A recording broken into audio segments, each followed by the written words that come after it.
Sampurasun para mitra, kalintang bingahna tiasa tepang deui dina acara Pani Ismanah di kanal YouTube YKB Bahasa Sunda. Satu acan urang Bandungan pangnyepan dinten ieu, hayu urang neneda nyuhunkeun pingpinan Roh Suci.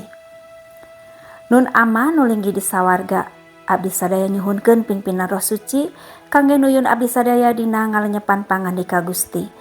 Berkahan abdi sadaya supados tiasa ngaregepkeun sareng ngalarapkeunana dina kahirupan sadidinten.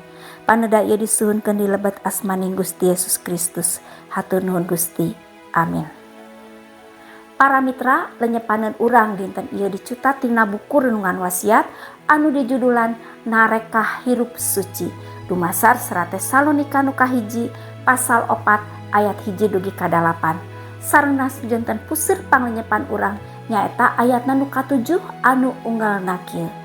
Urang disaur ku Allah teh lain malar hirup cabul tapi supaya hirup urang kamanah mantena. Para mitra, istilah santo sareng santa sacara tradisional disematkeun ku Gareja Katolik kasaurangan anu kabuktos ngalakonan hirup kalayan suci.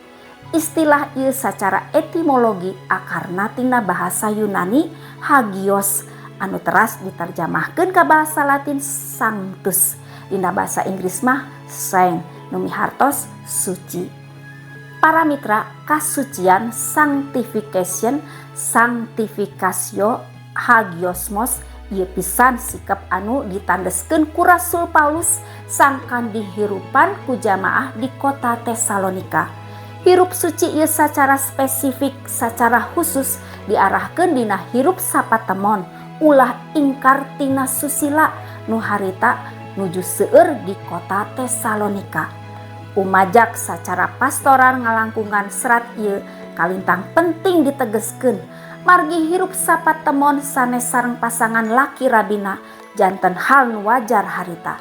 Malihan mah praktek sasar hirup cabul teh harita janten bagian di upacara keagamaan salah sawios agami nu berlaku di wewengkon Tesalonika. Pangna kitu kunaon peperih kawaspadaan sareng pepeling sangkan nyingkahan teh kedah didugikeun. Rasul Paulus ngahiap jamaah sangkan milih ngalampahkeun pangarsa Gusti Allah sacara khusus ngajagi kasucian hirup laki rabi. Hirup nu sapuk sareng pangarsa Gusti Allah mihartos hirup nu nyingkahan hirup cabul. Ku ngajagi kasucian hirup pernikahan aranjeunna ngamuliakeun Roh Suci nu linggih di lebet mana sakur jamaah. Para mitra, panyaur ngusahakeun hirup minangka manusia atanapi jalmi nu milampah suci oge janten bagian sakur urang.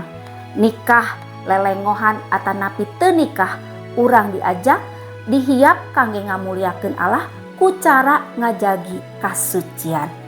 Hayu urang ngadoa. Hatur nuhun Gusti kangge panglenyepan danget ieu patali peperih sangkan abdi sadaya ngamuliakeun Gusti Allah ku cara hirup suci. Berkahan abdi sadayana supados salawasna ngalarapkeun pangandika Gusti dina kahirupan sadidinten. Nyuhunkeun Roh Suci teweleh ngauban abdi sadayana. Hatur nuhun Gusti, paneda sareng pangdoa ieu disambat sareng disuhunkeun di lebet asmaning Gusti Yesus Kristus. Amin. Para mitra, rupina sakitu anu kapihatur panglenyepan dinten ieu, pamugi tiasa janten berkah kanggo urang sadayana. Ulah hilap, subscribe, like sareng bagikeun ka nu sanes. Margi ku cara kitu para mitra tos ulu biung dina ngamasurkeun Injil kasalamatan sasarengan YKB. Gusti Yesus ngaberkahan. Cak heula.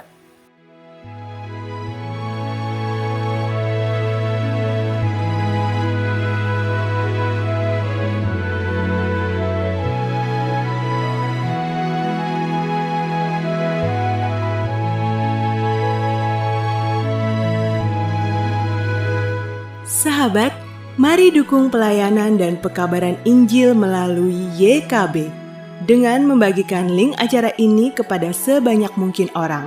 Dukungan juga dapat saudara lakukan dengan mentransfer dukungan finansial ke rekening BCA ke nomor 450 305 2990 450 305 2990 atas nama Yayasan Komunikasi Bersama.